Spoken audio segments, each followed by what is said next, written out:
Oh, native po? Oo. Да. No, for me need only... Скажи петух, как? Rooster. May rooster dyan, kuya? Ito. Laki? Oo, lalaki. Meron? Tali naman ni ma'am, di na ako nitanggalan. Kana lang di ako may balik na ma'am. Не знает, да? Kana lang di mo yan, kuhan. Ngilisod na kayo. Nakatali na pumahay sila. Kana lang mo ina, kuhan. Или он на убой это, да? Ayan. Avocado shake yung pinili ni Hana today. Pero ayaw niya talaga ng avocado na fresh avocado. Tignan natin kung gusto niya. Try. Тissue не попробовала. Я только что попробовала. Окей. Ну что, нравится? Нет. Вот ты сама, доченька, выпала. Ayaw niya.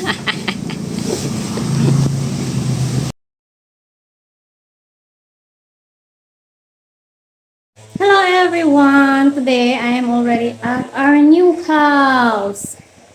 Yesterday, nakapaglipat na kami ng mga gamit namin. Pero, yan pa lang. Andyan pa lang sila sa sala namin. Ay, yan. Super magulo pa. And ang hirap maghanap. Kagabi. Kasi ginabi na kami nun. Nung natapos kami. And, pag magluluto akong ganyan, hinahanap ko. Ikot ako ng ikot. Naghahanap ng mga things. Pero ang sinigurado ko talaga is, yung mga gamit ni Hana kasi papasok siya ng school, so visible dapat sila. Alam ko kung nasaan. And now I will try to fix this.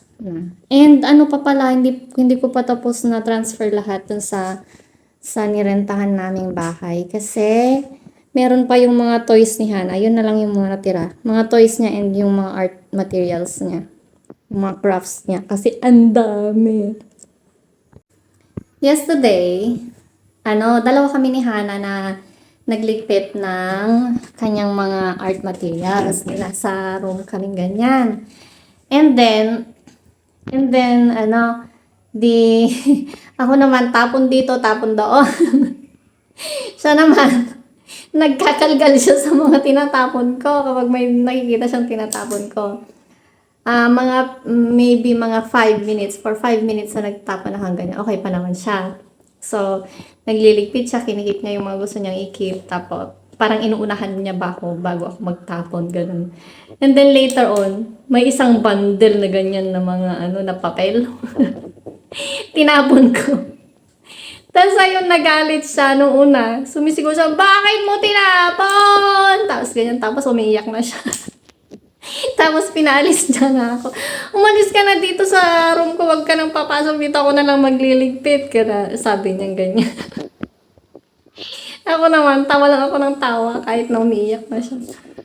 Tapos na ganyan kasi sabi niya, kasi nakita na yung mga tinapon ko din the other day na naunang naligpit ko na, sabi niya sa akin, kasi naman tinatapon mo yung mga hindi dapat itapon, tapos kinikip mo yung mga hindi dapat ikip, sabi niya.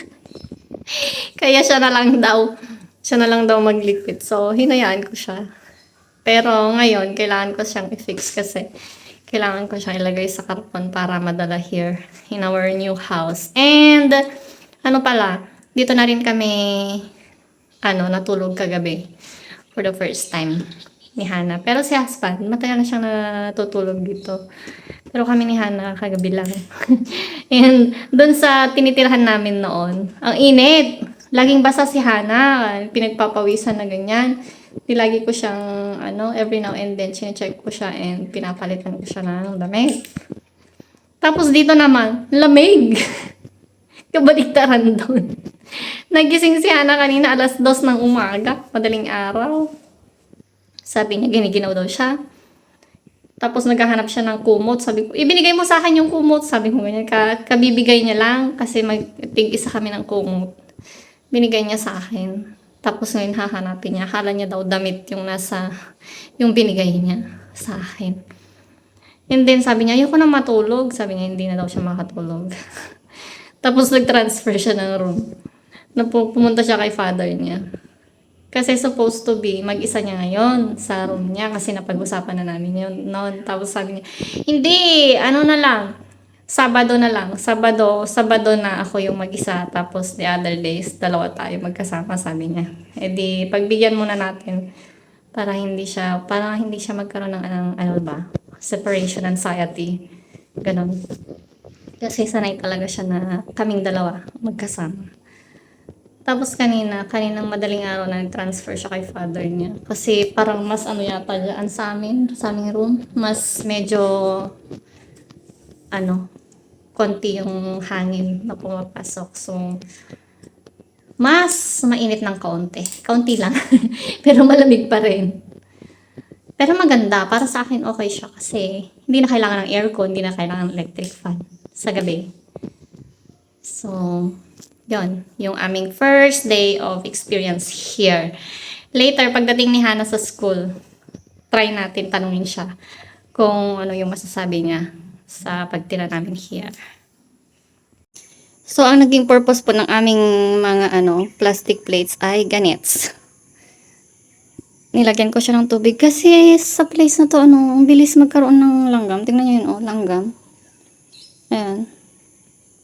Mga black na langgam. Kaya ganyan.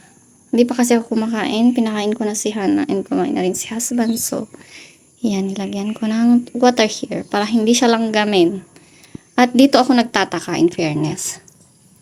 Kasi itong honey na to, sa bahay namin dati, sa pinagre-rent namin, kahit kung saan-saan ko lalagay, hindi siya nilalanggam. Pero kapag dito, kahapon, kalalagay ko lang, nilanggam na. So, meaning, hindi siya pure honey, ganon. Kasi ang alam kong honey, dapat hindi siya langgamin eh. Tama ba? Kaya, nilagyan ko ng water. O, di ba magka-transfer na kami, pero... Ayun. Sige. Nakatakas yung isa.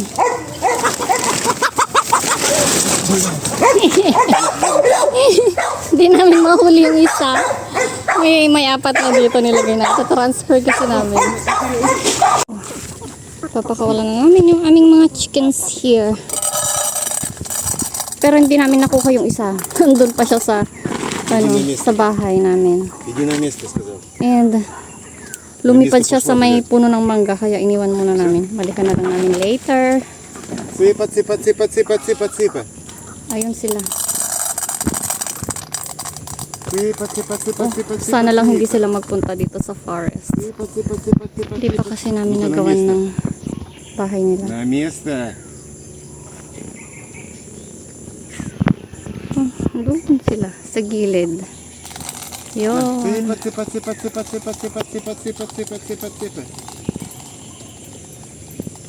Sipat. Pero wala kaming rooster, kaya maghanap pa kami ng rooster para mangitlog sila. Pero di ko alam kung totoo kasi sabi ni husband, nangingitlog daw sila kahit na walang rooster. Totoo ba? Nabasa niya ata sa sa ChatGPT. Nung lumayo na kami, ayun, kumain na sila. Doon sila. Kita ba? Ayun sila. Mga black naman kasi sila kaya hindi kita. Ayun. Basta yun. Sabi din ni Hannah kanina. Kanina. Sabi ni Hannah kagabi, sabi niya, Mama, gisingin mo ako ng 5 o'clock, sabi niya. Kasi 5 o'clock ako gising. Tapos tanong ko naman, bakit? Basta gisingin mo ako ng 5 o'clock, sabi niya. So, since nagising siya ng 2 o'clock, hindi ko talaga siya ginising ng 5 o'clock. Or kahit na hindi siya nagising ng 2 o'clock, hindi ko siya gigisingin ng 5 o'clock kasi super aga naman nun. Tapos kanina, ginising ko siya mga 5:45 na ata. Tapos nung maligo ka na, sabi kong ganyan. Di, nung maliligo na siya, sabi niya sa akin, Mama, sabi ko, gisingin mo ako ng 5. 5:45 pa naman O, 5 pa lang yun, sabi ko ganyan. Hindi mo naman sinabing 5 o'clock na 5 na as in 5, flat 5, sabi ko ganyan. Sabi niya daw, hindi, sabi ko 5, hindi 5:45, sabi niya.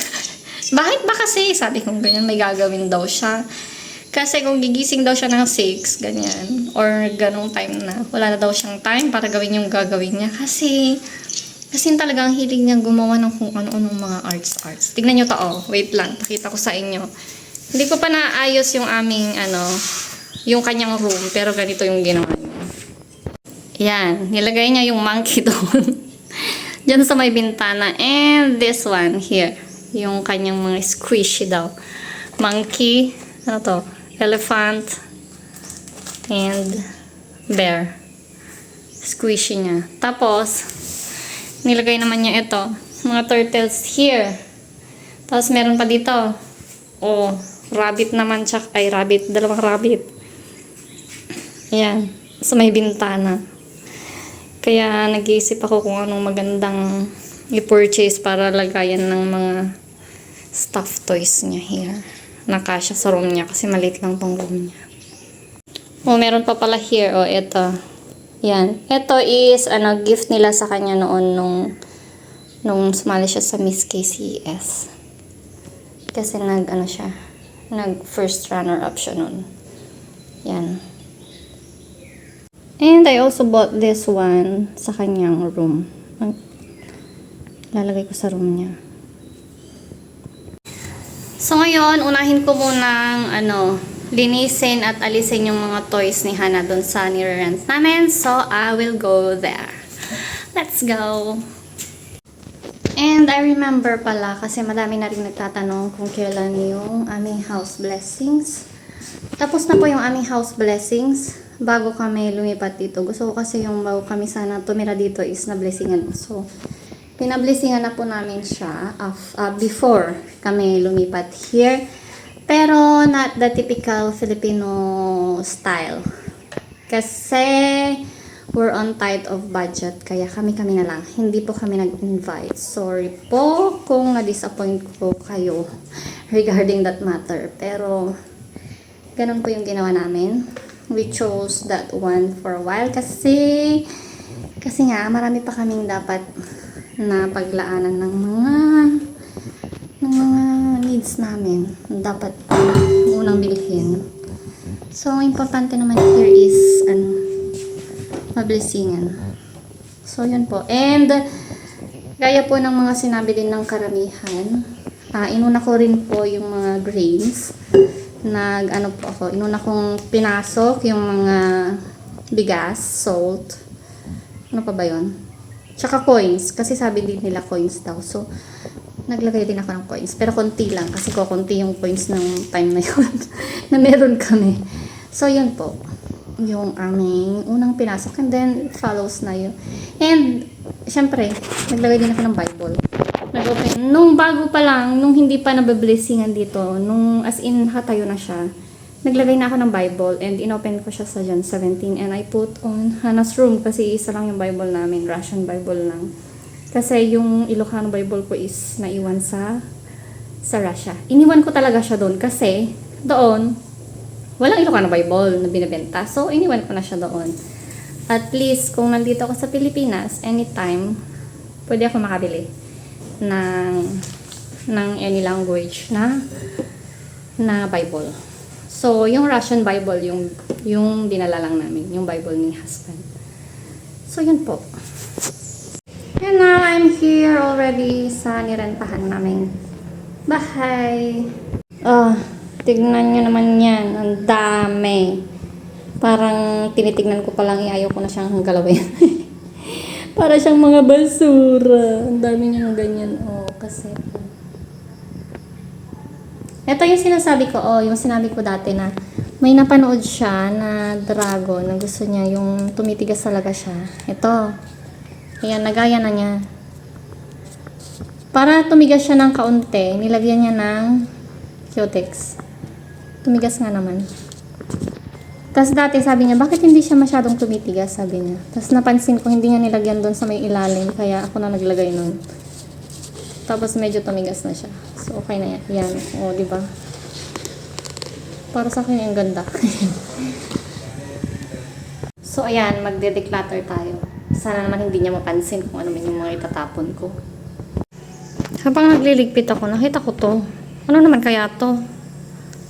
Ano naman kayang peg niya dito? Tapos may ano dun, Ano yan? May cat. Meron pa mga nandun sa loob. Tapos ano yan? Parang Upuan. Tatapon ko sana pero parang may something here. Oh, ganun sa loob niya. Ano yan?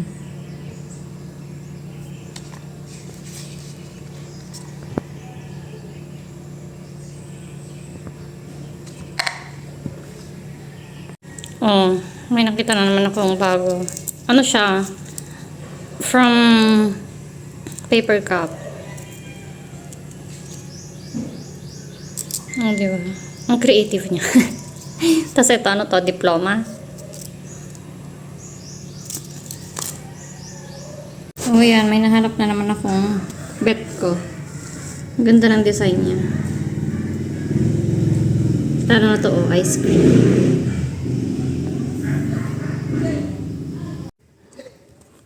Tatagulat naman ako here. Oh, kasi ito, sira na siya. Yung zipper niya sira na. Sabi ko, tatapon ko na. Kaya nakita ko dito. Nilagay niya dito sa may box na to. Tinago pala niya. Kaloka. Ano naman kaya to? Flower? Or candle? Kasi kinulayan naman niya dyan. Or ganyan siya. Ewan. Pero para siyang flower. Ang bongga. In fairness, na-amaze ako sa mga creativity niya, ha? Ngayon ko lang napansin. Ngayon ko lang nakita. Pero ano naman kaya to? Hindi ko alam. Basta yan, alam ko heart. O, yan. Pati ba naman McDo? Kinikip niya. Wala namang laman. Ito lang. Yung ano.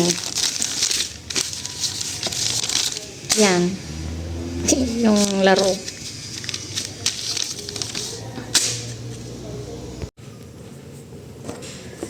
Hindi ko nakita nung pinaint nyo to. Kailan kanya nyo pinaint to?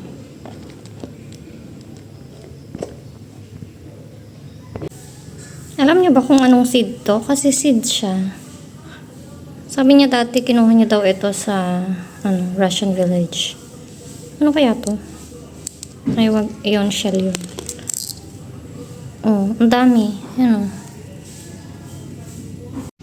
Bet ko to, oh. Para siyang abstract. Pati ba naman, feather? Kinikip niya, kalokang bata. Ang cute, oh. Made of toothpick siya, tapos kinulayan niya. Para siyang, color pencil. So, ayan, mostly na-segregate ko na yung mga kalat-kalat ni Hana. Here, ito na lang, itong karton na lang na ito, hindi pa na-separate. And, look at this. Ito yung mga favorites ko na, napili kong favorites ko na mga gawa niya. O, tingnan nyo. Ganda. Para sa akin, ang ganda niya. O, diba?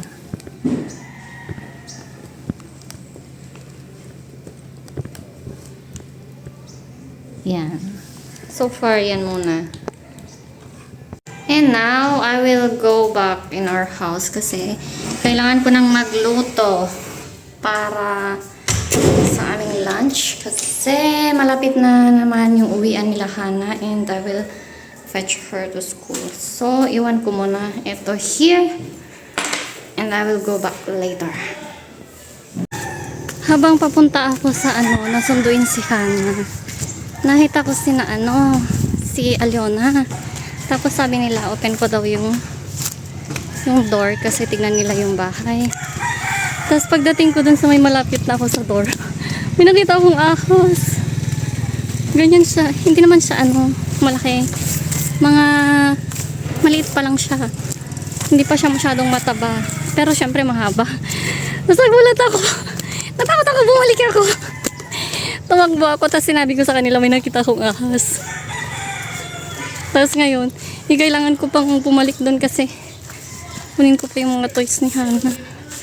Tsaka yung mga plants namin. Parang ayoko na bumalik. Takot ako sa ahas. Ewan ko. Sabihin ko sa may-ari. Para masolusyonan nila and para makat nila yung grass doon kasi matataas na yung grass. No? Что? Ну. How's your first night sleeping here in our new house? Слишком холодно и слишком жарко. Как так? Как это так? Жарко и холодно. Она укрывает меня одеялом холодно, толстым. Жарко. Ой, да, жарко. Когда тонким, холодно. Получается, Безобразие какое. получается холодно и жарко. Просто надо пижаму, доча. Но тебе нравится здесь? Да. Потому что там слишком кайфовый матрас. Матрас для кайфования. Хорошо, давай иди. To, balik na ako. Parang matatakot naman na ako pumunta doon. Wait lang. Hinay-hinay lang. Baka makita ko na naman yung ahas. Natatakot ako in fairness. Diyan, oh, dito ko nakita kanina, diyan. Diyan mismo, kaya ako tumakbo pa labas ulit kanina. Nagpunta siya doon.